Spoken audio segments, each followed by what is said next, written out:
All right, joining us now, independent Senator Angus King of Maine. He's a member of the Intelligence and the Armed Services Committees, and there's a lot to talk with the senator about today. Yeah, Senator, a lot I want to get to. First, I want to start, though, because you're an independent. Of course, you caucus with the Democrats, but you come from a state that's split. You had a couple of districts, one Republican, one Democratic. Jump in on the conversation, if you will, on these people that don't want Trump or Biden to run, but they overwhelmingly, when they have to break, they break Biden's way. Are you seeing an exhaustion in some of the more pro-Trump areas of the state of Maine, or do you think he's still just as strong as he was in 2016?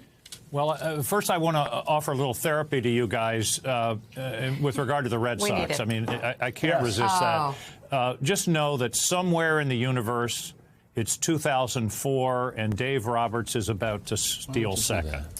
Just Willie, did you get that? Willie, did you get that? Just hold on to that thought. Joe feels so good right now. Yeah, it'll just help you through this difficult period. Yeah, you'll get my bill. Willie, is that helping you out right now? I just canceled my summer trip to Bar Harbor. How's that? Oh, man. Oh, my God. Okay.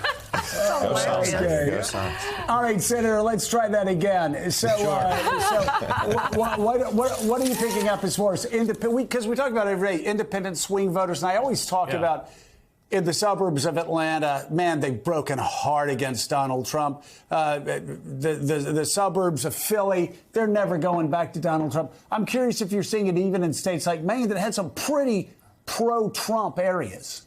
Well, I haven't seen any polling. I got to tell you, my wife and I do an RV trip every fall through rural Maine, particularly northern Maine, and boy, in 16 and 20, you sure did see a lot of Trump signs, and a real political symbol is homemade signs. When you see homemade signs in front of people's houses, that tells you something. So I don't really have a feel for that, Joe. I do think that Donald Trump's base has shrunk. How much, it's really hard to tell, but that Wall Street Journal poll is pretty strong stuff. Yeah, talk to me about you and you're working with Lisa Murkowski, another independent who caucuses with Republicans, about requiring the Supreme Court. This makes sense to me. The Supreme Court to create a code of conduct. I understand about the separations of power, but at the same time, Congress certainly has a say in this. Well, constitutionally. Lisa and I's bill is really simple. It's 3 pages long, and it doesn't prescribe what the code of conduct should be. It just says you should adopt one, make it public, put it on your website, and then tell us how it's being followed and enforced within the court. This is not a radical idea. Every judge in the country, except for these 9, have to follow a code of conduct. Every judge in Maine, went back and read the canons. Every federal judge except the Supreme Court. And to me, it's sort of sad that we're even having this discussion. And listen, I'm doing this because I'm an institutionalist. I hate to see the Supreme Court wounding itself. And that's what it's doing right now. It's at the approval rating of the Supreme Court is at the lowest level, I think, in history. And I don't understand why Justice Roberts isn't saying, yeah, this is something we should do just to reassure the public. It doesn't make any sense to me. So, Senator, as you said, Chief Justice Roberts has declined to appear at this ethics hearing in the Senate. If he were to sit before you, though, what do you think are the important questions that he should answer, that Clarence Thomas should answer for that matter? Well, I agree with the Chief Justice. I'm reluctant to say that the Chief Justice should come and appear before a congressional committee. That's only happened once or twice in American history. I do think that there are issues of separation of power. On the other hand, he wrote this long lawyerly letter with 3 pages of, and it was, to me, the key phrase was, we'll follow the substance of the rules. No, it should be, we'll follow the rules. And here's what they are. And he could have easily said, yes, we're going to adopt a code of ethics, or they don't even have to do much drafting. They could do it in a weekend. All they got to do is take the existing canon of ethics for federal judges and apply it to themselves about disclosure. Here's the key phrase, though. And I remember learning this many years ago. The key phrase for judges is that judges should avoid impropriety and the appearance of impropriety. Why is that so important? Because the courts don't have police force. They don't have armies. They rest upon their moral authority by the trust that people put in them as an institution. And that's what's declining. And that's why I can't imagine that Justice Roberts wants his legacy to be a catastrophic decline in public support and the concept of the support for the United States Supreme Court.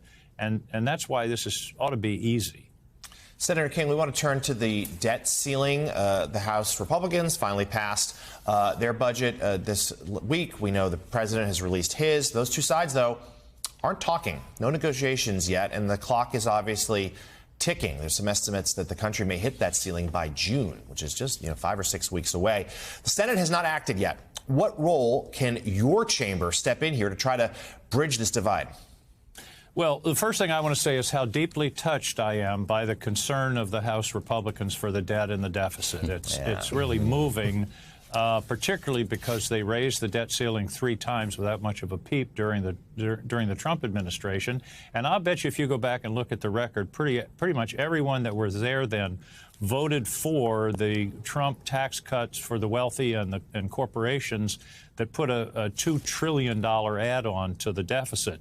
So, this is sort of new religion here. The other piece that bothered me, I saw a quote yesterday. One of their leaders said, "We're not going to give Joe Biden a blank check." Now, that betrays either a gross misunderstanding of what this is all about or a deliberate effort to mislead people. This isn't a check for future spending. This is paying our bills. That's what this is all about. It's like you get your credit card bill at the end of the month and you say, well, I'm going to square up my finances by not paying this bill. These are for expenses that have already been incurred. And so that's what's really frustrating about this. The bill obviously isn't going to go anywhere in the Senate. And here's something really interesting that I learned digging into this. They're big on, rolling back expenditures. They say no defense cuts, no Social Security, no Medicare. That's fine. But that means a 20+% cut in everything else. If you look at federal discretionary spending today and go back to 2010, today it is below the 2010 level when you adjust for inflation.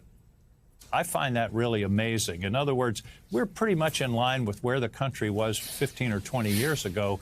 The other thing about what they proposed is there weren't any details. And when you talk about a 20% cut in domestic spending, where is that going to occur? Is it border guards? Is it air traffic controllers? Is it veterans health care? Is it teachers? All of those things, they have to necessarily be on the table. So it's disingenuous to say generally we're going to make this cut and figure out later where the cut comes. It's not going to go anywhere in the Senate. The discussion should be around the budget. That's where you debate priorities and spending levels. Don't use the full faith and credit of the U.S. and threaten to take us into a financial catastrophe to try to lever something you ought to be arguing about when we get to the budget. I worry, to be honest with you, that some of these people either don't know what the catastrophe will look like or they're okay with it, and then they're going to blame it on Joe Biden. So, Senator, I just want to go back to the legislation that you're hoping to introduce requiring Supreme Court justices to have this code of conduct. I mean, the point is, right, that these judges are not to be exposed. They're supposed to keep their objectivity clean, really, and not have it impacted by the lure of money and gifts and favors.